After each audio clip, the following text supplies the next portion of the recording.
Howdy, everyone. Welcome back to the Forge this week, where men are shaped, sharpened, and sent out into the world to shine God's light. If you're here, it means you're ready to grow, to lead with conviction, and to step fully into the calling of God on your life.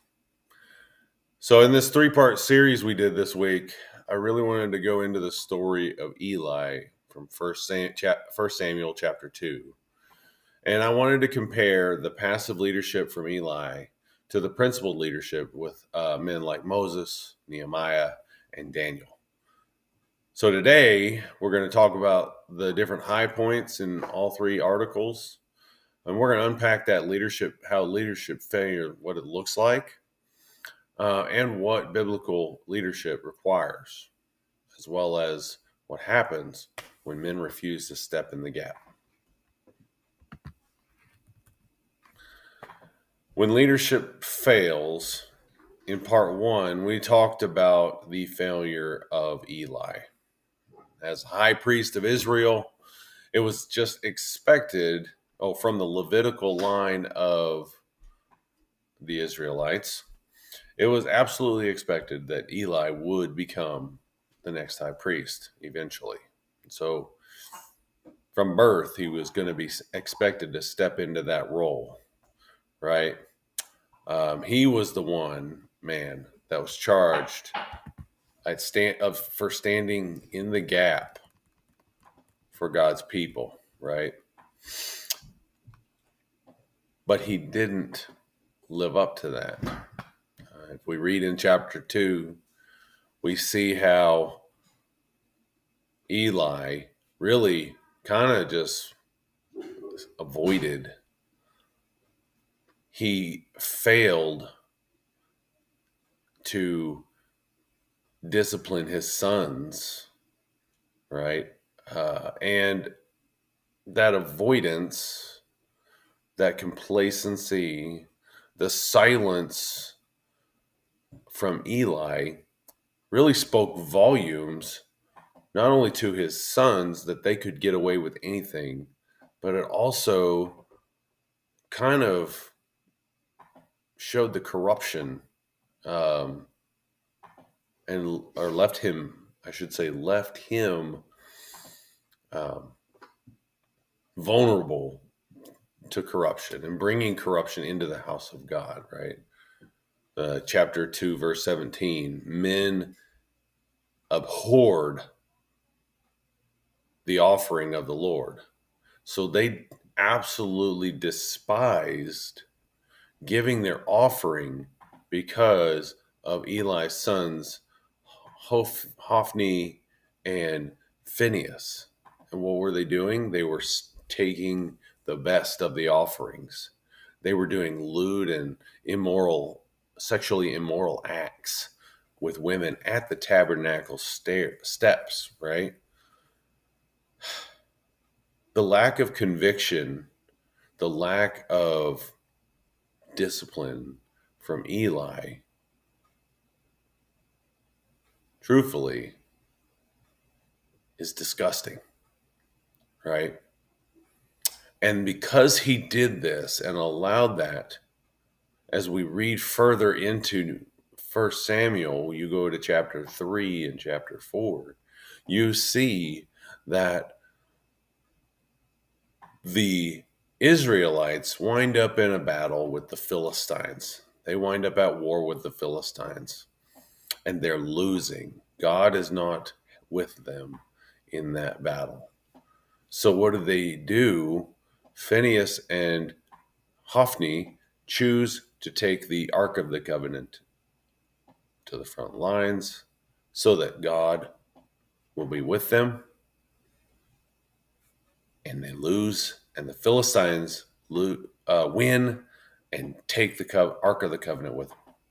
So now we see that God is separated from the Israelite people because of the sins of Eli, the complacency of Eli, the corruption, not only from Eli's sons, but also the enabled corruption by Eli, right?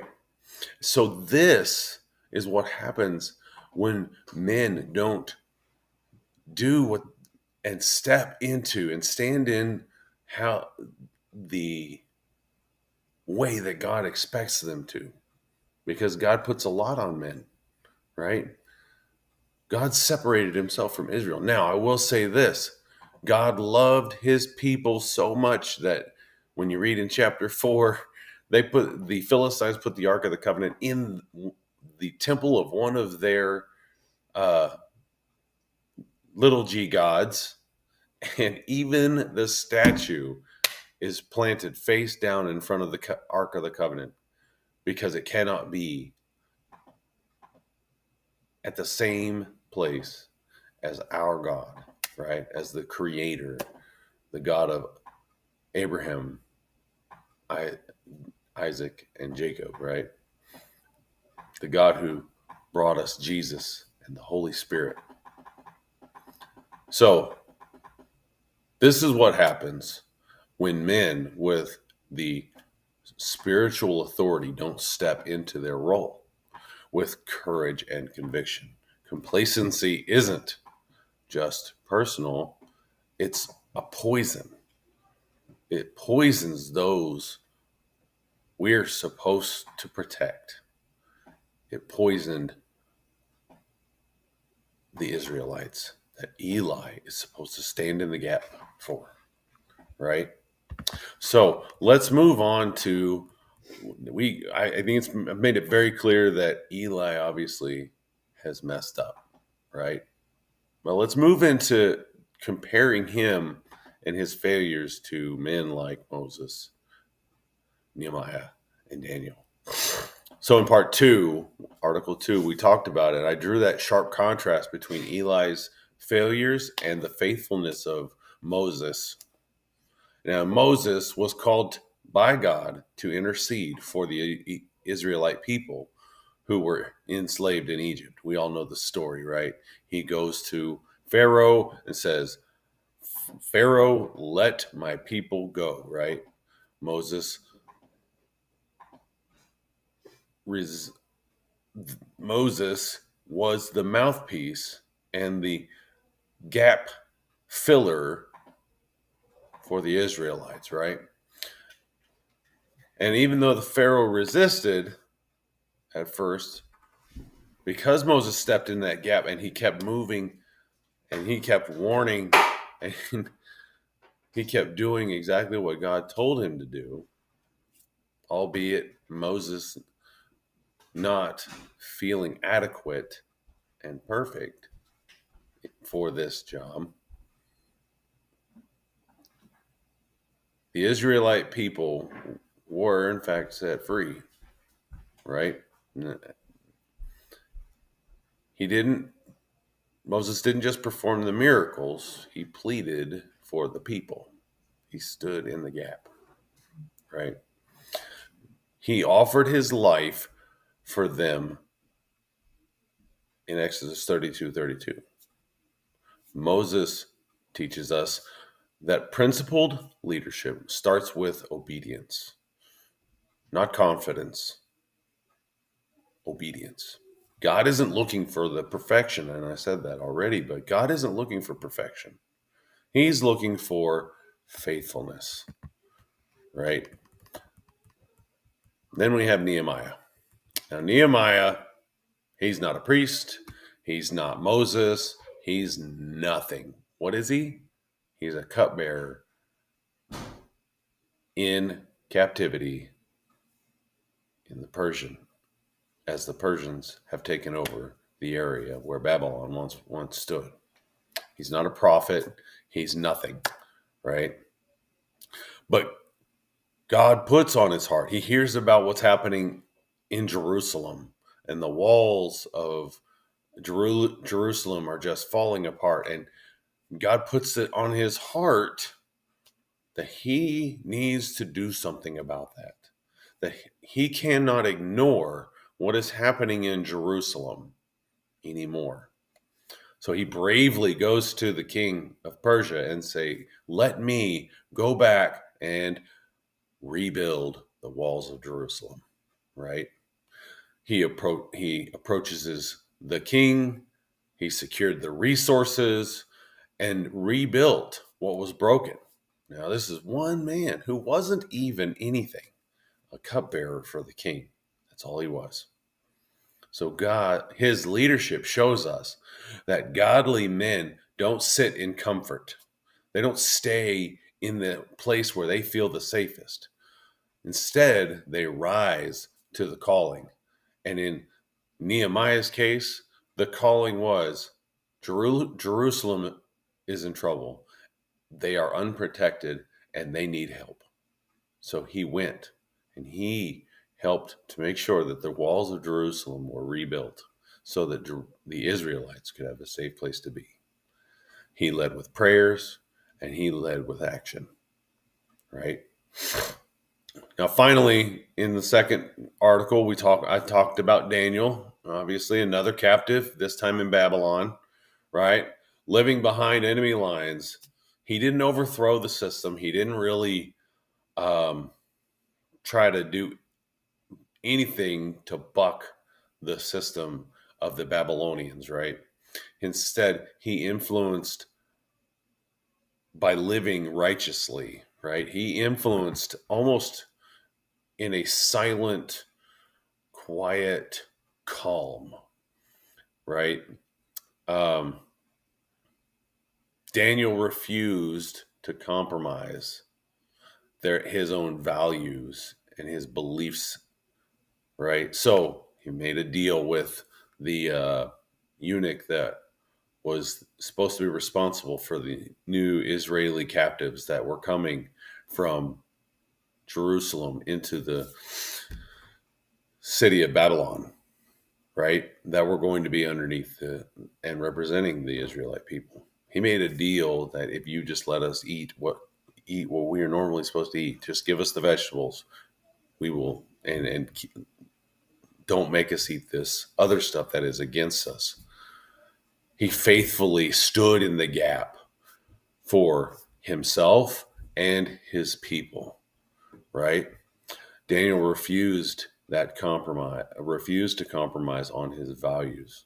So even quietly asking for that law, that rule to be kind of put by the wayside for this situation. So he prayed when it was outlawed. He was faithful in public and private, faithful to the king of Babylon, while at the same time being faithful to God, right? I already said it. He prayed, but they made it outlawed that. Praying to God was outlawed in Babylon. So what do? All right, you're going to be in trouble, right? Daniel got in trouble for that. Got thrown into a lion's den under Persia, right? But because he was faithful, God protected him. So there's a lesson there too. But what Daniel did was show his leadership through his strength. And it wasn't loud, it was just unwavering. He never failed, right?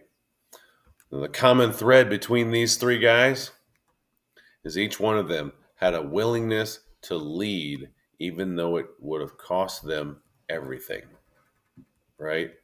Each one of them had to do something, leave something, or could have cost them their lives, like Daniel.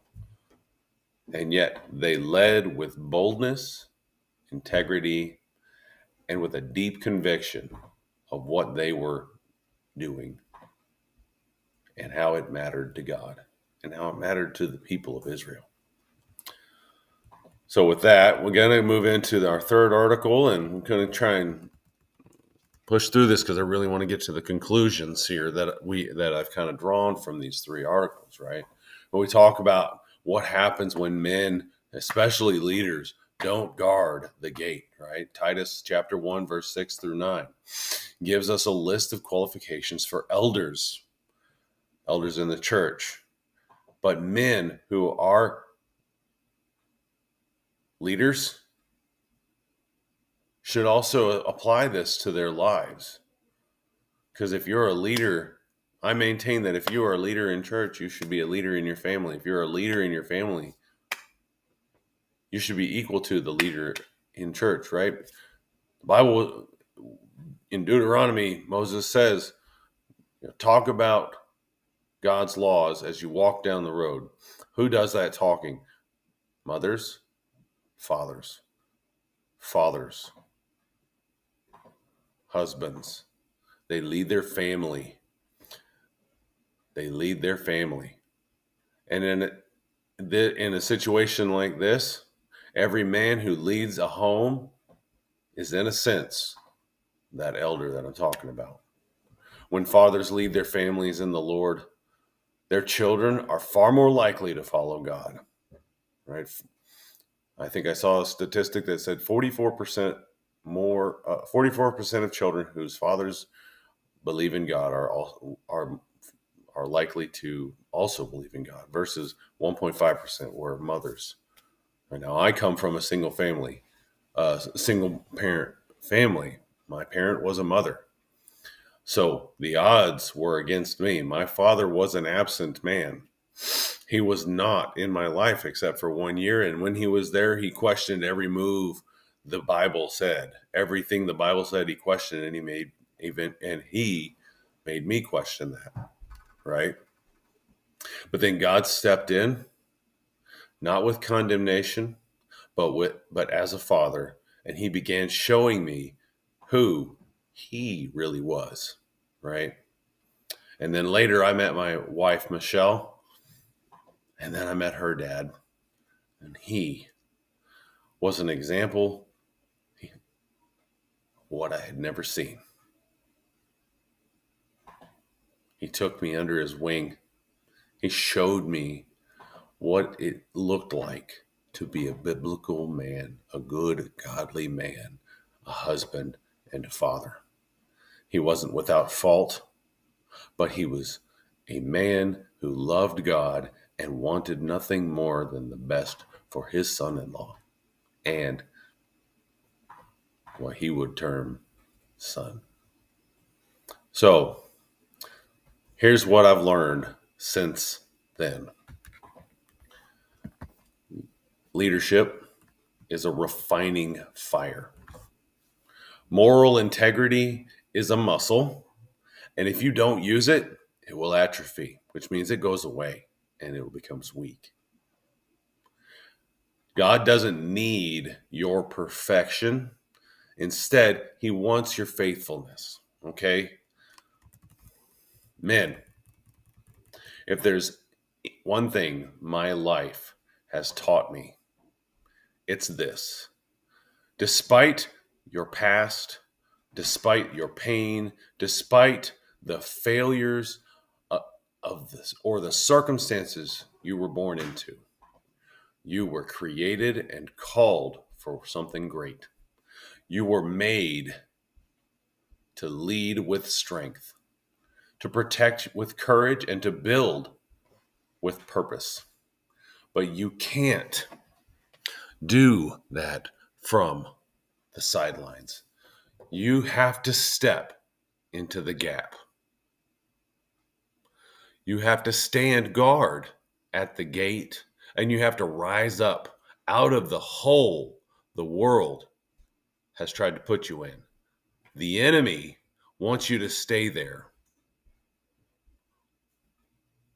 Your choices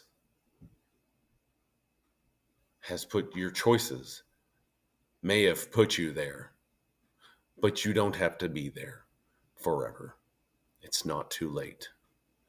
God is calling men out of passivity. He's calling us out of silence, compromise, and the abdication of our responsibilities. He's calling us to become principled leaders, men who lead with moral integrity, spiritual clarity, and unwavering conviction. Men who just won't hold the title of father or husband or leader, but who will live out those titles with faithfulness. The world doesn't need more perfect men. It needs more faithful ones. Men who say, I'll go first. Men who choose discipline over comfort. Men who walk with God and don't flinch when it's time to fight for what's right. If you're ready to take that step, if you feel the pull inside to lead with purpose and strength, then don't wait. Schedule a Genesis call with me at 8 Point Growth. That's the number 8, the word point, and the word growth all together.com. Let's talk. Let's build. Let's rise together. This is the Forge. This is where men are shaped, sharpened, and sent out into the world to shine God's light. Until next time, lead well, stand firm, and never give up the gate.